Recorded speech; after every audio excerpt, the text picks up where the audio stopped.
Hiya, I want to talk to you about the temperature checks they're doing with the temperature guns, and I want to read you a post which was on Solutions Empowerment, but I do not know where it was reposted from. And there's a couple of things to think about. The very act of pointing a gun at someone's head and normalizing that, particularly towards, well, anyone's head, but particularly the children, it has to have an effect on you at an energetic level, and it's terribly wrong. But there's also other things to think about too, particularly with regard to your pineal gland, which is vitally important and something which is under constant attack and has been for a long time, because it's the bridge, if you will, or the gateway is probably a better one, to the higher energy realms, the spirit worlds. Anyway, let me read you this, and this is from an Australian nurse. I'm really worried. I've started implementing the new protocols in force. One of my new tasks is taking and recording each person's temperature. I aim for the center of their forehead with my thermometer-shaped gun. I pull the trigger, wait for the beep, and record the temperature. I always apologize to the person before proceeding. After doing this a dozen or more times, I suddenly had a realization. Are we being desensitized to be targeted at the head and also causing potential health issues by aiming an infrared ray to the pineal gland?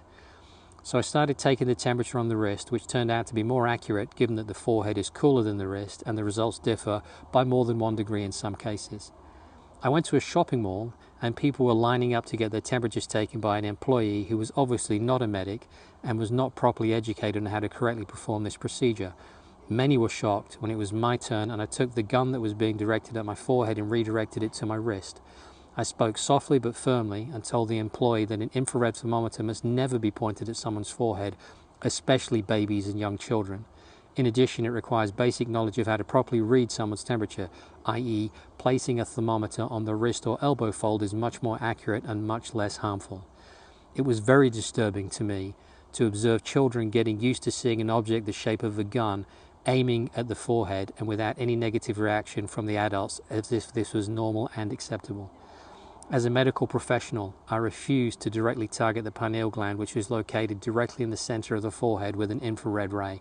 However, most people agree to go through this several times a day. Our pineal glands must be protected as it is crucial for our health both now and in the future. The pineal gland is a small pine cone-shaped gland of the endocrine system, a structure of the encephalon of the brain. I hope I said that right. The pineal gland produces the hormone melatonin. Melatonin influences sexual development and sleep-wake cycles. And if you remember from another video I did, melatonin is one of the strongest, if not the strongest, antioxidant. It's absolutely critical for your body's health. The pineal gland is composed of cells called pinealocytes and cells of the nervous system called glial cells. The pineal gland connects the endocrine system with the nervous system, and it converts nerve signals from the sympathetic system of the peripheral nervous system into hormone signals. Over time, calcium deposits build up in the pineal, and its accumulation can lead to calcification in the elderly. Function. The pineal gland is involved in several functions of the body, including secretion of the hormone melatonin, regulation of endocrine functions, conversion of nervous system signals to endocrine signals, causes sleepiness, influences sexual development, influences immune system function, antioxidant activity. Ask yourself, is it ever wise to aim an infrared laser light at the pineal gland?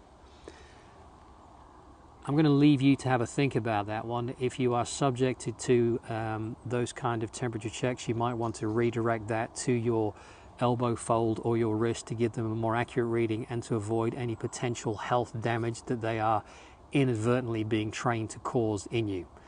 You guys are amazing. It's always a pleasure to talk to you, and I'll see you in the next episode. Take care. Bye-bye.